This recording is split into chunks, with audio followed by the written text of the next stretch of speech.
Bom dia, meus amores. Tudo bem? Vamos dar início, ao nosso início de semana. Estamos começando uma segunda-feira. Vamos iniciar nossa aula de ensino religioso. Mas antes da nossa aula, vamos fazer uma oração, como a gente sempre faz, né? Antes de iniciarmos a nossa aula, certo? Vamos agradecer a Deus por mais um dia.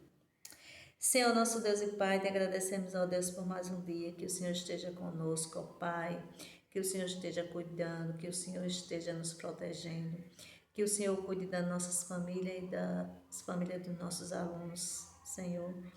Tu sabes todas as coisas, tu sabes o que é melhor para nós e tu estás sempre no controle de tudo, ó Deus. Que tu esteja controlando para que tudo isso termine e volte a normalizar a nossa vida. Obrigada, ó Pai, por tudo. Perdoa os nossos pecados. Em nome de Cristo Jesus. Amém.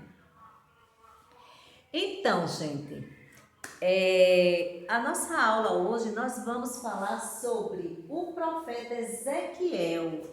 Quem era o profeta Ezequiel? O que ele fez? Nós já falamos do profeta Isaías, nós falamos do profeta Jeremias e agora estamos falando do profeta Ezequiel, né? É um outro profeta. Qual foi a importância desse profeta naquela época, né? Então, o profeta Ezequiel, né? O significado do nome dele, Deus fortalece ou Deus vai fortalecer. Então, esse é o significado do nome Ezequiel. Deus fortalece ou Deus vai fortalecer, né?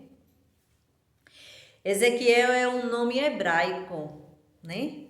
Então, originalmente tem esse significado. Ezequiel, ele foi um profeta de visões. Deus dava o dom para ele, para que ele tivesse visões. As visões, o que iria acontecer, que Deus estava mostrando para ele, para que ele fosse falar com o povo. Lembra do outro profeta, do Jeremias, que Deus também mandou que ele fosse lá dizer ao povo que estava pecando? Depois veio o profeta Ezequiel para ter essa missão de visões. Deus dava a ele as visões, né? Então, ele diz assim: meu nome é Ezequiel. Fui levado para a Babilônia quando a minha cidade foi capturada. Estava lá ainda quando Jerusalém foi destruída. Então, ele está dizendo que Jerusalém, na época que Jerusalém foi destruída, ele estava lá, né?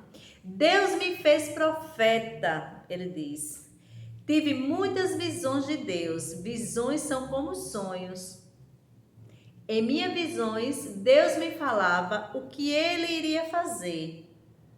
Uma delas foi a dos ossos secos, ganhando vida. Então, Deus deu para ele essa visão, né, dos ossos, daqueles ossos que estavam ali seco, que iria ganhar vida. Imagine, os ossos estão ali, você morre, passa muito tempo, seus ossos estão ali, de repente Deus dá a vida para aqueles ossos. Olha que maravilha que Deus faz.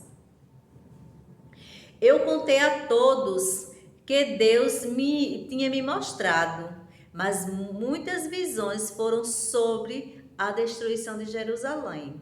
Então Deus sempre mostrava para ele, para que ele dissesse para o povo que ele ia destruir Jerusalém.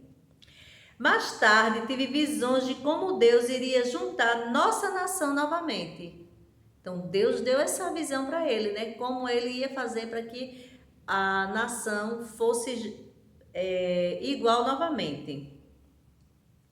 Ele mostrou-me os tempos bons no futuro. Deus nunca esquece de nós. Então Deus mostrou para ele que ia ter a destruição e depois Deus mostrou que iria juntar a nação e que viria tempos bons, né? Ia depender muito do povo também, né? Porque o povo era assim. Quando eles começavam a fazer coisa errada, eles permaneciam errando, né? Então, a mensagem do profeta Jeremias, né? O grande propósito da mensagem profética do profeta Jeremias era incentivar os judeus exilados a permanecer fiéis a Deus, confiando que ele iria cumprir a sua promessa de restauração. Então ele estava ali para que as pessoas não perdessem a fé, confiasse que Deus ia consertar aquele problema que eles estavam passando naquele momento, né? Deus havia de conduzir a nação novamente à sua terra de origem. Ele traria novamente os tempos de glória para o templo e para Jerusalém. Então, Deus não tinha prometido que ia trazer tempos de glória? As pessoas não podiam perder a fé. Elas tinham que acreditar que realmente Deus ia fazer aquilo, né? Então, isso aconteceria após o fim do julgamento divino sobre os judeus. Esse julgamento era evidenciado pelas provações e destruições advindas pela ocasião do cativeiro. O profeta Ezequiel anunciou julgamento sobre Jerusalém. Ele também anunciou julgamento divino sobre as nações estrangeiras. Também profetizou, após a destruição da cidade, a restauração e a misericórdia para o futuro, que Deus ia ter misericórdia para o povo. Há profecias de Ezequiel sobre a restauração da casa de Davi são cumpridas plenamente apenas em Cristo. Então, lá em Ezequiel 37, 24, está falando isso, né? Então, qual foi o propósito de Deus para usar Ezequiel para o povo? As visões, e ele estava lá falando para o povo, Deus não vai desamparar vocês, Deus vai cumprir o que ele falou, porque Deus é um Deus de promessa, né? Ele cumpre tudo o que ele faz. Em Ezequiel 25, eu achei bem interessante esse versículo, e eu deixei aqui, né? Ezequiel 25, capítulo 25, 1 e 2. Aí diz assim: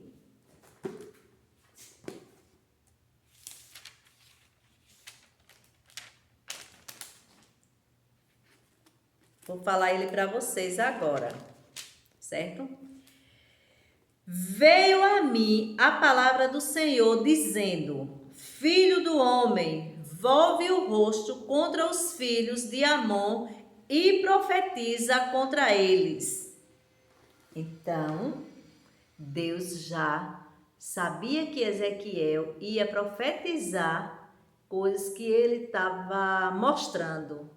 Então, eu gostei muito desse versículo, porque esse versículo, ele mostra algumas coisas da visão, visões que Ezequiel teve, né? Que Deus mostrou para ele. Era porque ele era um homem poderoso, Ezequiel? Não. Essas visões era porque ele queria? Não. Porque Deus mostrou e Deus capacitou ele para isso.